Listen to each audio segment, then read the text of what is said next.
Konnichiwa, minasan. Today, we're gonna make rocket. Let's get right into it. Welcome, minasan. This is my lab. So I've always thought, why doesn't sugar sparkle enough? You see this? This ain't not sparkly enough. So today we're gonna make it more sparkly with crystallization. So what we need is a wooden stick, some clippers, around 2 cups of sugar, water, food coloring, pan sauce. Saucepan. Oh no, and a freaking mason jar. Before we start, you gotta remember, you gotta have all your protective equipment going on. So you see I got my glove here, got some masks, a pair of goggles, and even got my safari hat here just for extra protection. So, first step is, you take a wooden stick, you drench it in water, twirl it super hard, and you penetrate it in the sugar. And you twirl it really slowly. Make sure to get all that stickiness in. And then the check. Oh. And look at that. Really nice, sorta. So we're gonna leave it to dry. And now, let's go to the foam wood. So here we are, everybody, at the mini foam wood. As you can see here, the mini foam wood is a very good place to heat stuff up. Alright, so now, we're gonna need 1 cup of water into the pot span. Saucepan. Why aren't you recording it? Oh. Now you see, this is 1 spot. This is 1 cup. Alright, now you turn on the heater. Okay, so now, you gotta wait for it to boil. Alright?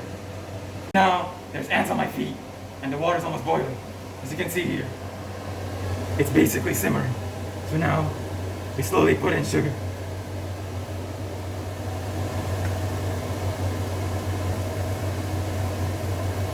One,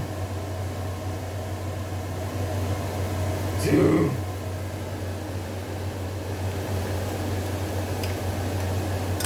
stir it. You gotta stir it. You gotta stir it. You gotta stir it until it dissolves. Alright? If it doesn't dissolve, it's your fault. Okay, so it's basically dissolved at this point, I think. Okay, so now you put even more.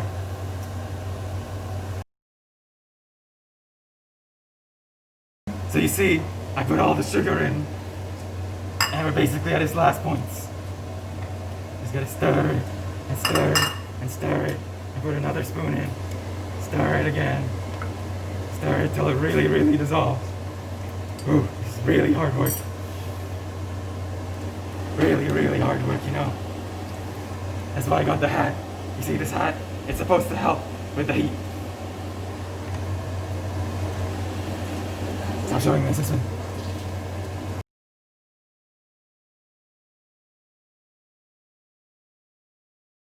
Okay, so as you can see, it's basically fully dissolved. So you take it off the heat, put it on another spot with heat, put it on again.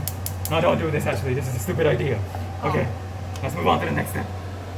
So as you can see here, the sugar is completely dissolved. Now the only thing we need to do is take food coloring. You take 1 tablespoon.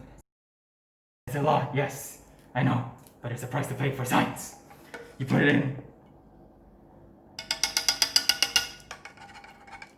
and you give it a good stir. Ah, nice green color. Gotta love the slimy, ivy, envious color. Okay, so next step you gotta do is you gotta pour it in the mason jar. Or whatever jar you have, this is a cup, nobody cares. So, pour it in slightly. Ooh, that's a nice color. Really nice green. Now you don't want to fill it to the top, so I'm gonna put the stick in. Alright? So you take the stick again with the sugar. Why are you shaking? Slowly. You can see this is a very tumultuous process. Okay, so make sure it doesn't reach the bottom. Alright, so we finally found a good spot. We struggled a little bit. We found a good spot for it to stay in place. Alright, so now I want to set it aside for around 2 to 5 days. See you in 2 to 5 days. Right, so now let's take a look at the rock candy mechanism whilst we're waiting on the rock candy. Why? Because we're a bunch of nerds, and so are you, because you're watching this video too. Anyway, if you know how it works already, then click here. But don't do that. Give me my watch time. Alright, so let's get right into it. Alright, so as you can see here, I've got my slides up. It's very pretty, isn't it? I definitely did it myself. Anyway, so let's get started. The very crystallization process and its mechanism by yours truly. Alright, boys and girls, now let's learn the first part of crystallization, which is its process. Now, what it is basically, if you have a solution like our rock candy solution, there's a separation process that happens between the solid and the liquid until solids form. Now, this only occurs at a certain temperature, where the solid concentration is higher than its solubility. So next, we'll be talking about the mechanism of crystallization. Now there's three parts to this. Supersaturation, followed by nucleation, which is followed by, of course, the growth. Now what are these, you may ask? Don't get impatient. We'll go one by one. Well, let's get to the first part. Supersaturation. Oh, what is supersaturation, you might ask? Well, supersaturation is pretty simple. Basically, if you have a solvent like the one we had in the rock candy solution, you would have more dissolved sugar in it than usual at that particular temperature. That's all there is to it. So, let's go to the final two parts of the mechanism of crystallization, which is nucleation and growth. So what's nucleation, you might ask?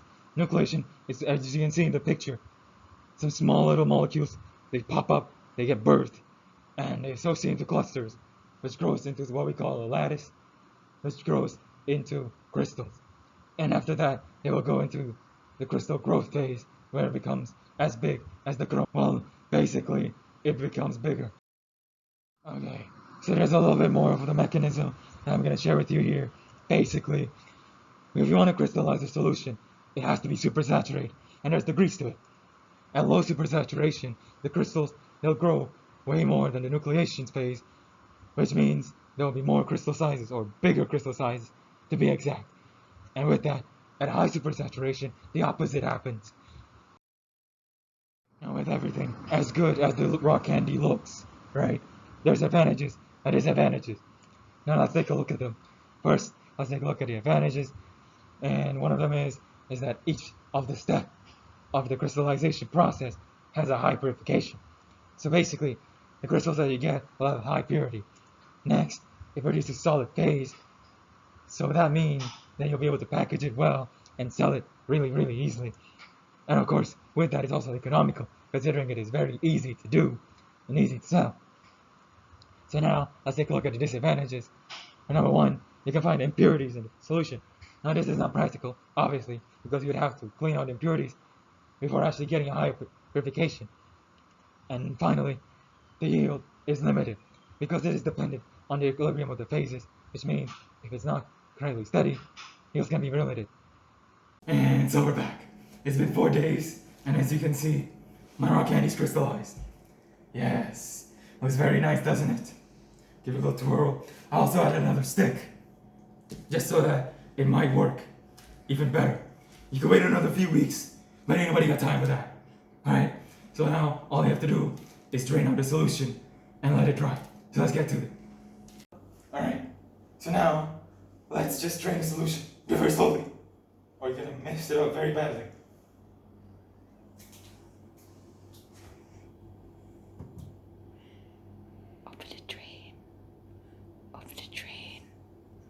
So, as you can see here, that the rock candy is really crystallized, so we can say that this experiment is a success. So I've left it to dry, and it looks pretty damn good, doesn't it? Look at that. How sparkly that is. It's amazing. If I had a mouth right now, I would eat it. Now, it is not colored all that well, but I'm not waiting 2 to 3 weeks for that. What do you mean, why is there a third one? It's always been 3. Rock candy, it's really not good for your health. You know, because even if it's an easy process, there's too many impurities in it. And considering it has to be a concentrated, super saturated solution with sugar as well, And we have to use 2 to 3 cups? Wow, it really isn't good for your health at all, is it?